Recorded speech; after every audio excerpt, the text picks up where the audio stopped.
আন্দোলনের ফসলটা হলো আন্তর্জাতিকভাবে বাংলাদেশের ভাবমূর্তি নষ্ট করে দেওয়া, বাংলাদেশের মানুষের যে মৌলিক চাহিদাগুলি পূরণ করে তাদের যে একটা উন্নত জীবন দিতাম সেটাকে নষ্ট করে দেওয়া, সেটাই তো করা হলো।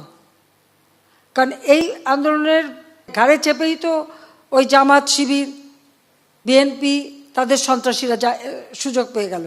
তাহলে আমার প্রশ্ন যে কি অপরাধটা কি করলাম? তাহলে মানুষের জীবনমান উন্নত করা, মানুষের খাদ্যের ব্যবস্থা করা, চিকিৎসার ব্যবস্থা করা, বিনা পয়সায় চিকিৎসা দিচ্ছি। হ্যাঁ, আমার বাবা মা সবাইকে হত্যা করেছে, তারপরও সেই কষ্ট বুকে নিয়েও আমি এসে শুধুমাত্র এই দেশের মানুষের ভাগ্য পরিবর্তন, মানুষের একটু ভালো থাকবে, মানুষ একটু উন্নত জীবন পাবে। আন্তর্জাতিকভাবে আমরা মুক্তিযুদ্ধে বিজয় অর্জন করেছি, বিজয় জাতি হিসেবে আমরা যেন একটু মাথা উঁচু করে দাঁড়াতে পারি, মাথা উঁচু করে সম্মানের সাথে চলতে পারি। সেই সম্মানটা তো আমি এনে দিয়েছি বাংলাদেশকে, এটা তো কেউ অস্বীকার করতে পারবে না। আজকে যেখানে যাবে বাংলাদেশ শুনলে একটা মানে সমীকরণ এবং মর্যাদার সাথে থাকে, কিন্তু তাদের এই আন্দোলন করে আর আমাকে খাটো করতে যে বাংলাদেশটাকে কোথায় টেনে নামালো সেটা একবার বোধহয় তারা চিন্তা করে না।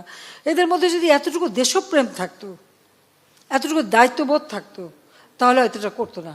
যে বাংলাদেশটাকে আমি দিন রাত অক্লান্ত পরিশ্রম করি আজকে বিশ্বে একটা সম্মানের জায়গায় নিয়ে এসলাম, সেটাকে ধূলিসাৎ করে দিল। এটাই হচ্ছে সবচেয়ে দুঃখের। আরেকটা কথা যে এরা এত টাকা কোথা থেকে পায়, এত টাকা কোথা থেকে পেল? প্রতিদিনে তার আন্দোলন এসে যে খরচ, কে দিয়েছে টাকা? আজকে যখন কোনো রাজনৈতিক নেতৃত্ব ক্ষমতা আসে তখনই দেশের উন্নতি হয়। ৭৫ সালের পর তো মিলিটারি ডিক্টেটররা ছিল, একের পর এক ক্ষমতা ছিল ক্যান্টনমেন্টের ভিতরে। দেশের কতটুকু উন্নতি হয়েছিল? কতটুকু দেশ এগিয়েছিল? কিছুই না।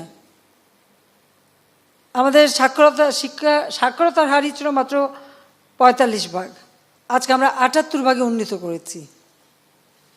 আজকে ডিজিটাল বাংলাদেশ কে করেছে? হাতে মোবাইল ফোন, ল্যাপটপ, ইন্টারনেট। এই ৯৬ সালের আগে একজনকেও দেখিনি ইন্টারনেট ব্যবহার করে। যারা বিদেশ থেকে আসছে হয়তো ২-৪ জন। এদেশে ডিজিটাল সিস্টেম তো আমারই করে দেওয়া, হাতে হাতে মোবাইল ফোন, এটা তো আওয়ামী লীগ সরকারই করেছে, আওয়ামী লীগই করে দিয়েছে। মানে যে কাজগুলি জনগণের জন্য আর জনগণের সবগুলি একে একে তারা ধ্বংস করে দিল। কার স্বার্থে? কার সাথে এটা তারা করছে সেটাই আমার প্রশ্ন।